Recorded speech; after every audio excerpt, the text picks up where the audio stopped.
सृष्टि के पालनकर्ता भगवान श्री हरि विष्णु ने प्राणियों के कल्याण और लोगों के संकट हरने के लिए 24 अवतार लिए हैं, लेकिन उनके 10 अवतार प्रमुख हैं, जिसके बारे में पुराणों में चर्चा होती है, जो हिंदू धर्म में दशावतार के नाम से जाने जाते हैं।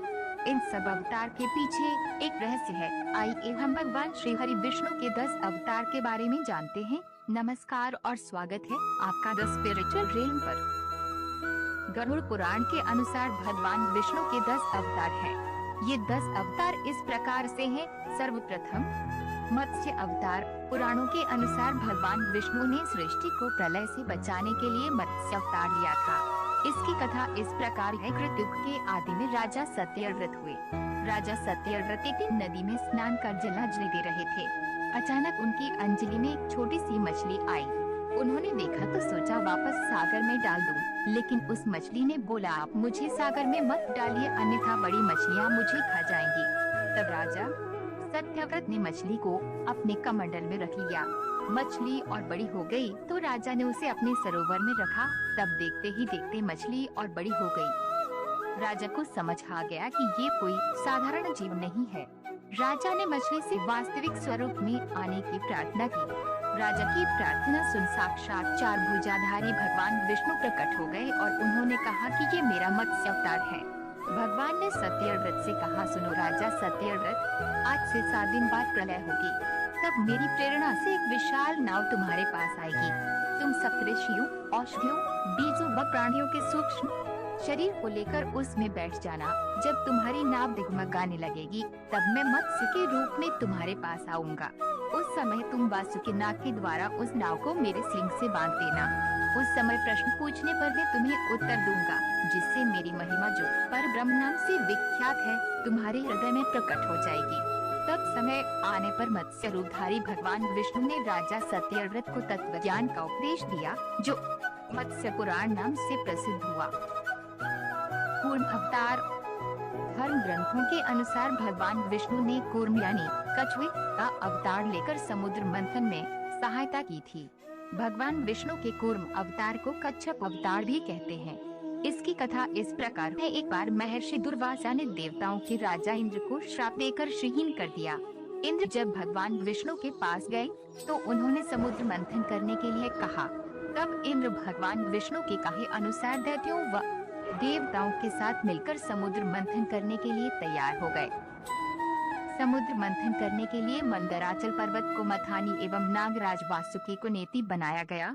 देवताओं और दैत्यों ने अपना मतभेद बुलाकर मंदराचल को उखाड़ा और उसे समुद्र की ओर ले चले, लेकिन वे उसे अधिक दूर तक नहीं ले जा सके। तब भगवान विष्णु ने मंदराचल को समुद्र तट पर रख दिया। देवता और दैत्यों ने मंदराचल को समुद्र में डालकर नागराज वासुकी को नेति बनाया, किंतु मंदराचल के नीचे कोई आधार नहीं होने के कारण वह समुद्र में डूबने लगा। ये देखकर भगवान विष्णु विशाल कछुए का रूप धारण कर समुद्र में मंदराचल के आधार बन गए। भगवान कूर्म के विशाल पीठ पर मंदराचल तेजी से घूमने लगा और इस प्रकार समुद्र मंथन संपन्न हुआ। वराह अवतार। धर्म ग्रंथों के अनुसार भगवान विष्णु ने तीसरा अवतार वराह रूप में लिया था। वराह अवतार से जुड़ी कथा इस प्रकार है। पुरातन समय में दैत्य हिरण्याक्ष ने जब पृथ्वी को ले जाकर समुद्र में छिपा दिया, तब ब्रह्मा की नाक से भगवान विष्णु वराह रूप में प्रकट हुए। भगवान विष्णु के इस रूप को देखकर सभी देवताओं व ऋषि मुनियों ने उनकी स्तुति की। सबके आग्रह पर भगवान वराह ने पृथ्वी को ढूंढना प्रारंभ किया। अपनी टूटनी की सहायता से उन्होंने पृथ्वी का पता लगा लिया और समुद्र के अंदर जाकर अपने दांतों पर रखकर वे पृथ्वी को वहां से बाहर ले आए। जब हिरण्याक्ष दैत्य ने ये देखा तो उसने भगवान विष्णु के वराह रूप को युद्ध के लिए ललकारा। दोनों में भीषण युद्ध हुआ। अंत में भगवान वराह ने हिरण्याक्ष का वध कर दिया। इसके बाद भगवान वराह ने अपने खुरों से जल को स्तंभित कर उस पर पृथ्वी को स्थापित कर दिया। भगवान नरसिम्हा अवतार। भगवान विष्णु ने नरसिम्हा अवतार लेकर दैत्यों के राजा हिरण्यकश्यप का वध किया था। इस अवतार की कथा इस प्रकार है। धर्म ग्रंथों के अनुसार दैत्यों के राजा हिरण्यकश्यप स्वयं को भगवान से भी अधिक बलवान मानता था। उसे न मनुष्य, न ही देवता, न पक्षी, पशु, न दिन में न रात में, न धरती पर, न आकाश में, न अस्त्र से, न ही शस्त्र से मरने का वरदान प्राप्त हुआ था। उसके राज में जो भी भगवान विष्णु की पूजा करता था उसको दंड दिया जाता था। उसके पुत्र का नाम प्रहलाद था। प्रहलाद बचपन से ही भगवान विष्णु का परम भक्त है। यह बात जब हिरण्यकश्यप को पता चला तो वह बहुत क्रोधित हुआ और प्रहलाद को समझाने का प्रयास किया, लेकिन फिर भी जब भक्त प्रहलाद नहीं माना तो हिरण्यकश्यप ने उसे मृत्युदंड देने का प्रयत्न किया। लेकिन हर बार भगवान विष्णु के चमत्कार से भक्त प्रहलाद बच गया। हिरण्यकश्यप की बहन होलिका, जिसे अग्नि से न जलने का वरदान प्राप्त था, वह प्रहलाद को लेकर धधकती हुई अग्नि में बैठ गई। तब भी भगवान विष्णु की कृपा से प्रहलाद बच गया और होलिका जल गई। जब हिरण्यकश्यप स्वयं प्रहलाद को मारने ही वाला था तब भगवान विष्णु नरसिम्हा का अवतार लेकर खंबे से प्रकट हुए और उन्होंने अपने नाखूनों से हिरण्यकश्यप का वध कर दिया।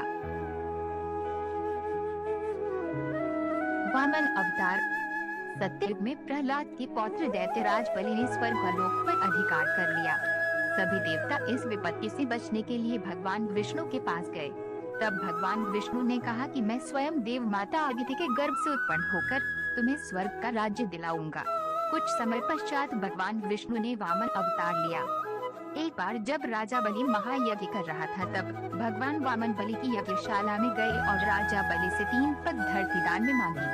राजा बलि के गुरु शुक्राचार्य भगवान की लीला समझ गए और उन्होंने बलि को दान देने से मना कर दिया। लेकिन राजा बलि ने फिर भी भगवान वामन को 3 पग धरती दान देने का संकल्प ले लिया। भगवान वामन ने विशाल रूप धारण कर एक पग में धरती और दूसरे पग में स्वर्गलोक नाप लिया। जब तीसरा पग रखने के लिए कोई स्थान नहीं बचा तो बलि ने भगवान वामन को अपने सिर पर पग रखने को कहा। बलि के सिर पर पग रखने से वह सुतरलोक पहुंच गया। राजा बलि की दानवीरता देखकर भगवान ने उसे सुतरलोक का स्वामी बना दिया। इस तरह भगवान वामन ने देवताओं की सहायता कर उन्हें स्वर्गलोक पुनः लौटाया। श्री राम अवतार।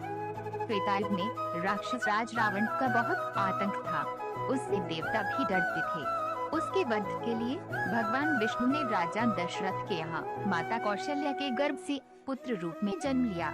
इस अवतार में भगवान विष्णु ने अनेक राक्षसों का भी वध किया और मर्यादा का पालन करते हुए अपना जीवन यापन किया। पिता के कहने पर वनवास गए।